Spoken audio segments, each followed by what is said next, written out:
Hello, আসসালামু আলাইকুম। Welcome to Fatia blog. কে কেমন আছেন? আমি তো আলহামদুলিল্লাহ আছি। তো ঠিক মতো ব্লগ দিতে পারি না অসুস্থর কারণে। তো মাঝে মধ্যে ব্লগ দিই, ভালো লাগে না তাই ব্লগ দিচ্ছি। তো এখানে দেখতে পাচ্ছেন ছোট ছোট দুটো পিচ্ছি। তো একটা হচ্ছে আমার মেয়ে, একটা হচ্ছে ভাইয়ের মেয়ে। তো ওরা আসছে বরিশাল থেকে। তো মেজো ভাই, ছোটো ভাইয়ের বউ হচ্ছে বিদেশ থেকে আসবে। তো বড় ভাই আর মেয়ে আসছে। তো ওরা আসছে এয়ারপোর্টে যাবে, নিয়ে আসবে। তো ওরা আসছে খাওয়া দাওয়া করে রাত্রে চলে গেছে। যে বউ আসছে, বিদেশি বউ, বিদেশি মানে বাংলাদেশি বাহিরে, ছোটো ভাইয়ের মানে বউ। তো ওরা রিসিভ করতে ভাই আসে নাই, ছোটো ভাইয়ের বউ আসছে। তো আমার হাজব্যান্ড আর আমার বড় ভাই যে এগিয়ে নিয়ে আসছে। তো ওরা আস্তে আস্তে রাত 2টার মতো বেজে গেছে। তো আসছে এসে যে কার্টুনে বেশি কিছু আনে নাই, সবার জন্য অল্প অল্প করে নিয়ে আসছে। আর এই তো ভাই আনছে, ভাবি সব বের করে দিতেছে। তো আমরা ধরি নাই, ভাবি সব বের করে দিতেছিল। এই তো সবার গোছায় টোছায় দিল। তো সকালে বাকিটা গোছানো হবে, কারে কি দিবে। তো আপাতত সবগুলো বের করে রাখছে। তো তাতে শুয়ে পড়ছে সবাই, রাতে শুধু 3টা বেজে গেছে। তো সকাল উঠে এসে আমার মেয়ের বাবা চলে গেছে। তো আমি এবার ভাবিদের জন্য নাস্তা নিয়ে আসছি, ভাইয়াদের জন্য, বাচ্চাদের জন্য পাওয়াটা আনছি, তারপরে এসে তন্দুর রুটি আনছি, ভাজি আনছি, হালুয়া আনছি। তো সবাই নাস্তা খাইতেছিল। তারপর আমি আবার দুপুরে রান্না টান্না করবো। তো এই তো এখানে এসে রান্না বসাই দিয়েছে। তো ভাবির আবার আজকে চলে যাবে বিকালে, যেহেতু থাকবে না, রাত্রে থাকছে। তো বড় ভাই আসতে, বড় ভাইয়ের বাচ্চা কান্নাকাটি করে, তা থাকবে না, চলে যাবে।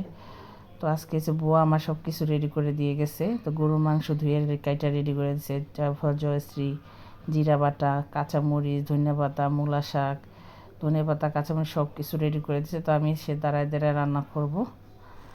এখানে আমি গরুর মাংস বসাই দিয়েছি, গরুর মাংস হচ্ছে। তো আমি এখানে রান্না করতেছি। আর ছোটো ভাইয়ের বউ, নতুন বউ, বিদেশি বউ আইসেই দেখেন কাজে লেগে গেছে। তো ঘর দুয়ার গুছাইতেছিল, ঝাড়ু দিতেছিল। ও একটু মনে পরিষ্কার বেশি। তো আইসা আবার ঘর মুছতেছিল। দেখেন বলতেছে, আপু লাঠি নাই। আমি লাঠি হলে মনে করি না, আমি লাঠি নাই। তো আমি লাঠিতে এসে ঘর মুছি না, আমি বসে বসে ঘর মুছলে ঘরটা সুন্দর হয়। তো বউ এসে সব ঝাড়ু ঠাড়ু দিয়ে সুন্দর করে এখন আবার বইয়ে ঘর মুছতেছে। না বলতেছি, তারপরও ঘর মুছতেছে।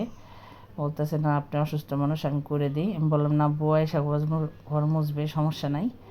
তারপরও বউ কাজ করে, যাই হোক, গোছায় কাজ করলো। সবাই আমার ছোটো ভাইয়ের বউর জন্য দোয়া করবেন, আল্লাহ যেন ভালো রাখে, সুস্থ রাখে। আর এই তো ভাই আবার আসবে, ভাই 7-8 মাস পরে আসবে, ছোটো ভাই আইসা তারপরে বাংলাদেশে আসবে। আর এই তো দুপুরে রান্না করছি তাড়াতাড়ি। এখানে হচ্ছে রোস্ট রান্না করতেছি, দেশি মুরগির রোস্ট। তারপরে পোলাও ভাত, এগুলো সব কিছু রান্না করতেছি। এখানে হচ্ছে পোলাও রান্না করছি, মূলা ভাজি, গরুর মাংস, ডাল, সালাদ, ইলিশ মাছ ভাজা, রোস্ট, পোলাও, ভাত। তো এগুলো এসে রান্না করতেছি। তো খাওয়া দাওয়া করবে, ভাইয়েরা চলে যাবে।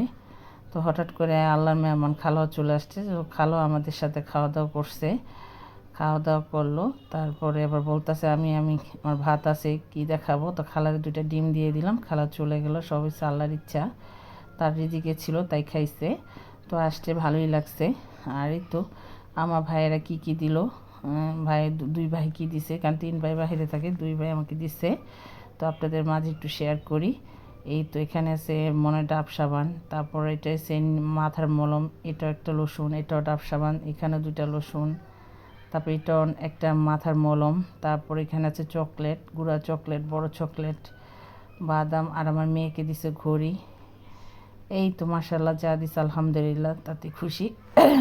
তো আমাকে একটু বেশি দিছে, আমি ছোট বোন তো, তাই আমাকে একটু বেশি দিছে। আর অন্যদের আবার অল্প অল্প করে দিছে আপুদের। তো আবার ভাইয়ারা যখন আসবে ইনশাল্লাহ আবার নিয়ে আসবে।